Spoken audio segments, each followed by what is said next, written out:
I'm Dick Dietrick. Tonight on Nightstand, we look at sexaholics, the problem, the cure, and where to meet them.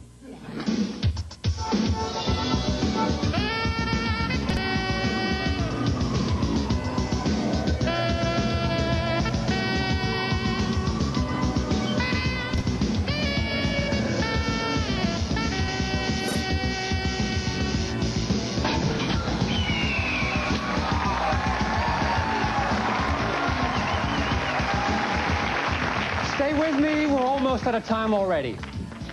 Sexaholics. There's more among us than you might think. In fact, the person right next to you could be a sexaholic. Take a look. See what you think. Researchers tell us that 2 out of every 40 people are sexaholics. Put more simply, that's 1 out of every 20 persons. Our first guest is one of those 2 of that 40. Her name is Amanda, but that's not her real name. We called her that because, well, I always liked that name. Amanda had it all. A thriving career, a glamorous lifestyle, expensive cars, superficial friends, everything we all strive for. But an addiction to sex ruined it for Amanda. Tell us how. Well, Dick, in my case, it took over my life and ruined a very lucrative career as a dentist. That's neat. Now, Amanda, did you always have this abnormal desire for sex? Yes, I did, but I always thought I had it under control until one day I was getting a patient ready for a root canal. And there he was, gassed out, vulnerable, totally at my mercy.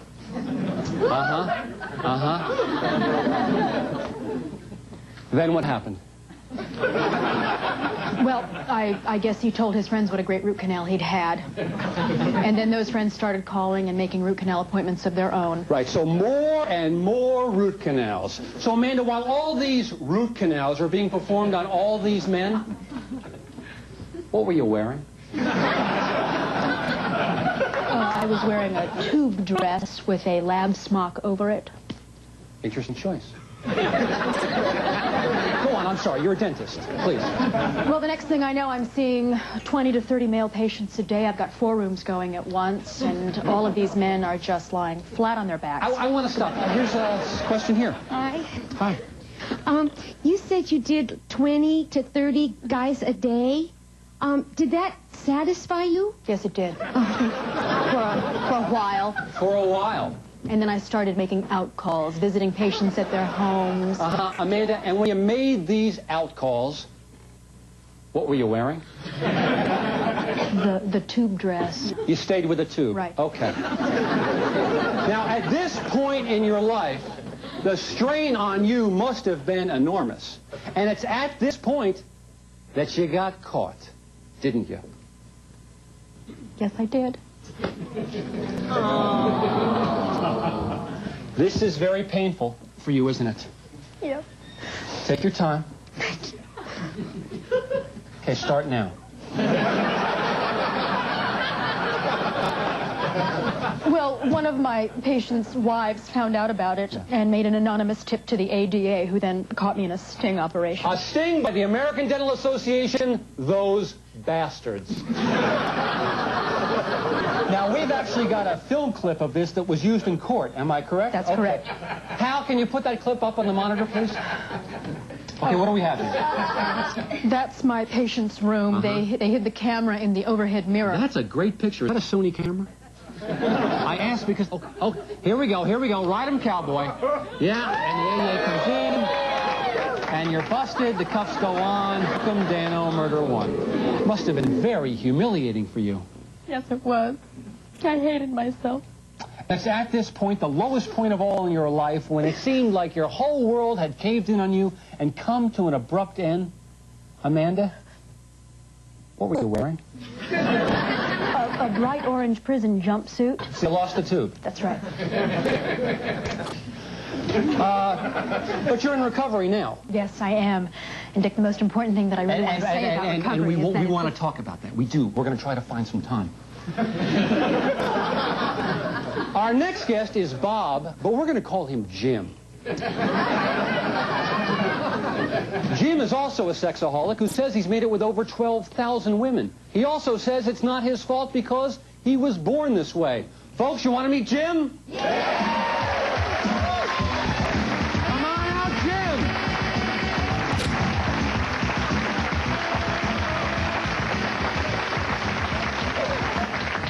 Jim! You're the man, Dick. I appreciate it, Jim.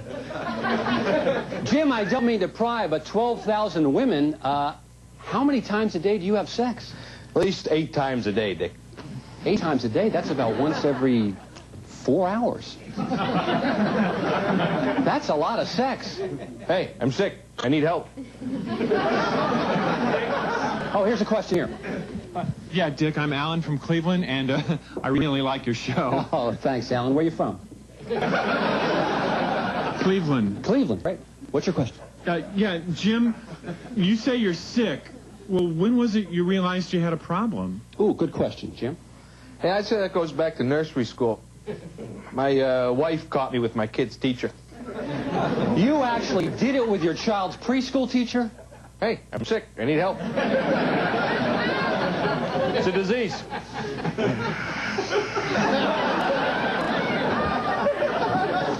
I'm sick. I need help. It's a disease. Come on, Jim. Do you ever think that just maybe you're using this claim of sexaholism as a thinly veiled excuse to cheat on your wife? Absolutely not. Had to ask. Like I told my wife, this is not about the nursery school teacher. This is not about the waitress. This is not about that Filipino broad down at the photo mat. This is about me. I'm the victim here. I'm sick. I need help. Maybe, maybe not. Somebody who doesn't agree with you is here tonight, Jane Austen. Jane, you want to stand up, please?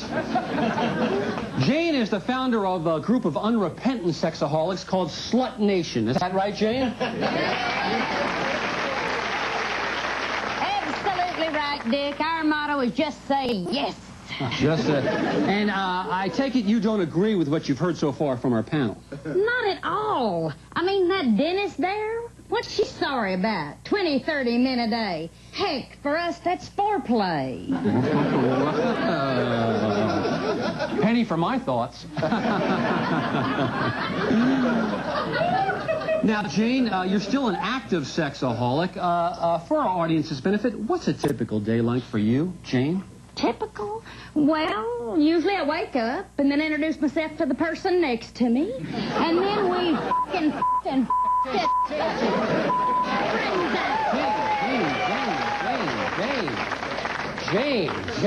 Jane, we haven't heard language like that since our Crips Mother's Day special. You know, folks, there's another side of sexaholism. Because of their sexual appetites, some men have actually died. We're going to talk to one when we come back.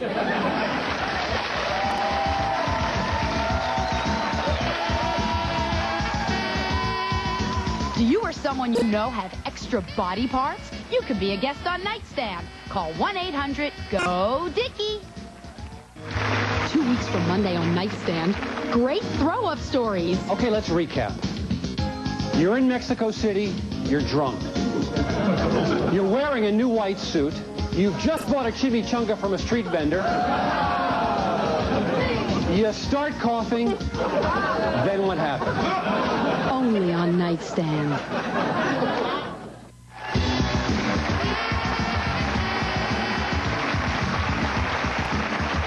Welcome back, welcome back, welcome back. Our topic tonight, sexaholics, the problem, the cure, and where to meet them.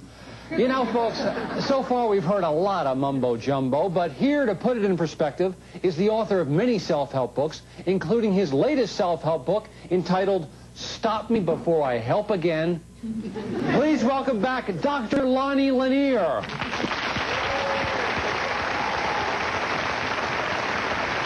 Dr. Lonnie, welcome back to Nightstand. Hey, it's good to be back, Dick. Dr. Lonnie, quickly, 5 words or less. What is a sexaholic? Well, a sexaholic is someone that is so into their own sexual gratification that they have no regard for anyone or anything else. Last I heard, that person was called a man.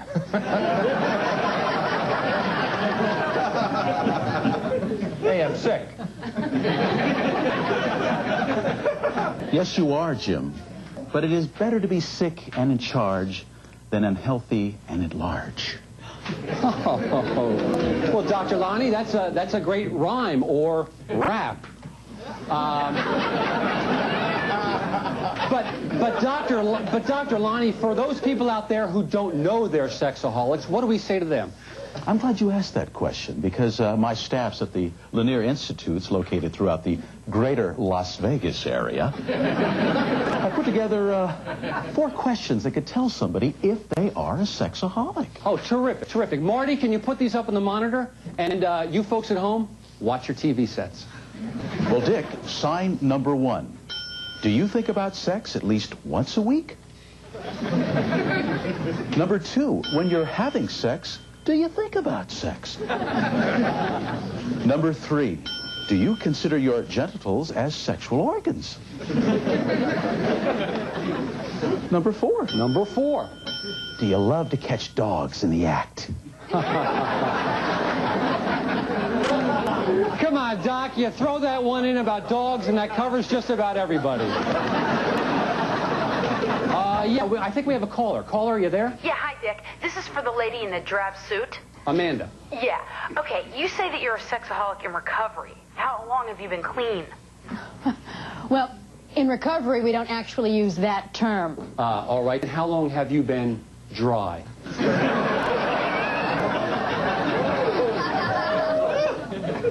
8 months. 8 months. But Amanda, 8 months? You must be a veritable desert. Don't you find yourself missing the action? No, not at all. It was a sordid lifestyle. Oh, yeah, right. Uh-oh, Jane is up and at him. What do you have to say, Jane? You know you still want it, Ms. Mojave. Ouch, Amanda, that's gotta hurt. No, not at all. Just listening to her makes me realize how sad and desperate I used to be. Well, at least my men fell asleep after sex, not during it.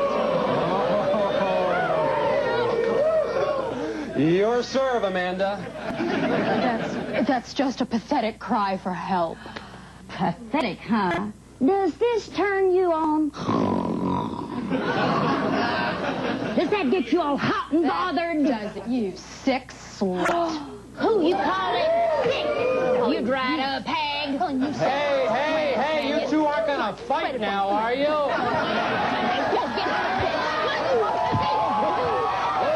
Dr. Lonnie, what are we seeing right now? We're seeing a lot of anger here, and, you know, we should break this up. Well, that would be one thought, but another thought might be to keep it going. Audience, what do you say? Let him go? We're going to take a commercial break. Be right back after this.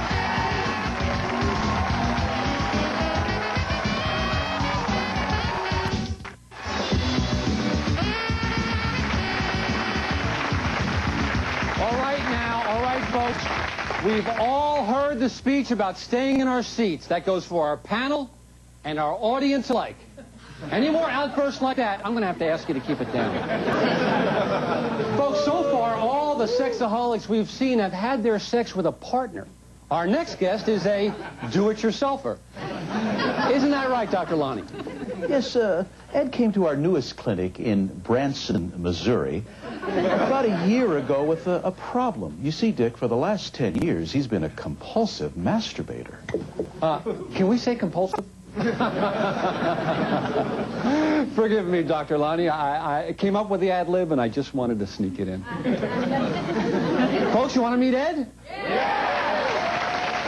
Come on out, Ed!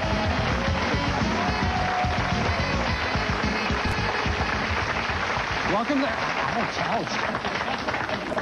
Quite a grip there, Ed. Oh, no, people, no. All right, Ed, what is your problem? Well, I'm a compulsive masturbator. Now, I see Jim laughing and a few smirks from our audience. Doc, what are we talking about here? We're talking about the guy who maybe loses control of himself when Baywatch comes on television? Well, in Ed's situation, his gratification is tied to his obsession with pornography, phone sex, and even computer sex. So you're a computer whacker. Hacker. Oh, people.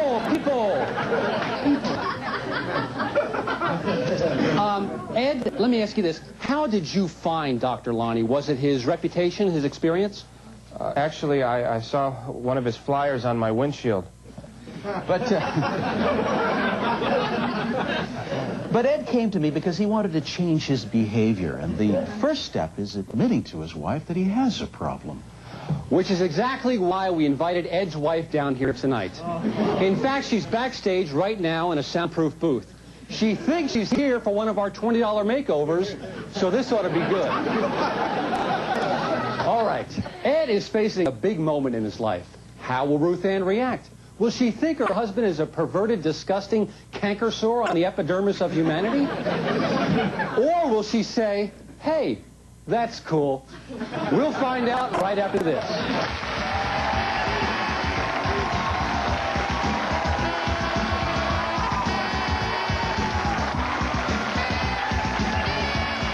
On some upcoming nightstand, tempers fly as the guests take off more than their gloves. Why should I be embarrassed about being a nudist? You know, you're right. I have to admit, it is comfortable. Right here on Nightstand.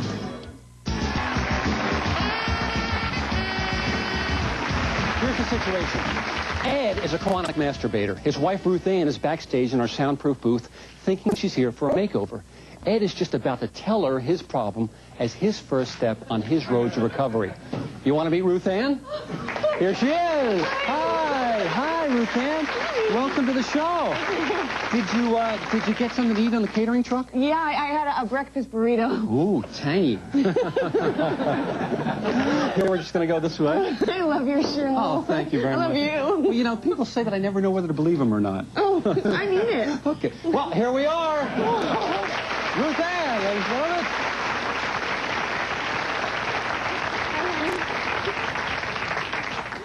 You must be the hairdresser. No, I'm Ed's therapist.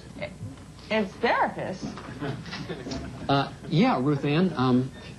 Ed has something that he wants to tell you. Don't you, Ed? What is it, honey? Ruth Ann?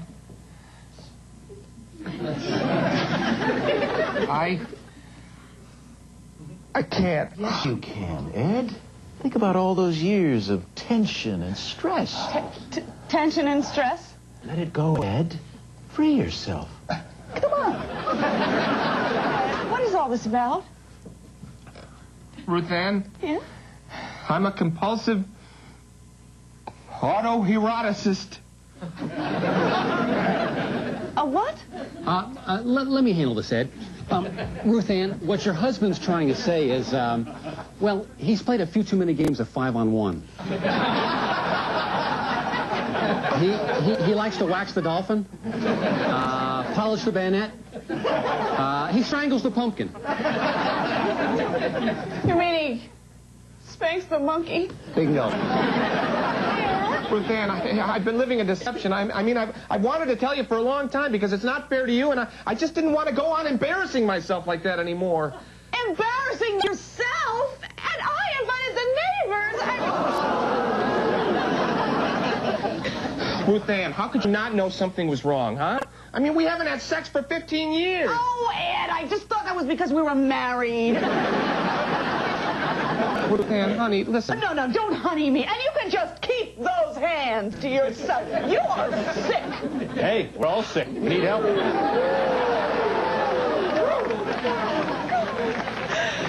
Oh, this is humiliating. Honey, let's go home. I'm not going home with you. You're sick. You're right. He is sick. You deserve to be treated like a doll. And dress you up like Barbie. Who are you? Bob. You can call me Jim. Well, Ed, it's been quite a day for you. Frankly, you've bared your soul and humiliated yourself in front of 30 million people. Your wife now seems to be attracted to a man who looks a lot like Peter Lorre. Well, we got lucky tonight, folks. We helped somebody. But you know, Ed, you did most of the work. Give yourself a hand. Oh, people. Well, I'm exhausted. And if you're anything like me, you're thinking about a big drink and a cigarette right now. But instead, I'm going to finally give myself a chance to say something. Could we bring down the lights? You know, folks, tonight we learned what extremes these desperate examples of humanity will go through for a few moments of pleasure. But when you add up those moments, they soon become minutes, and the minutes become hours, the hours become days, the days become weeks, the weeks become years. Years of incredible pleasure. Is that what you want? You make the choice.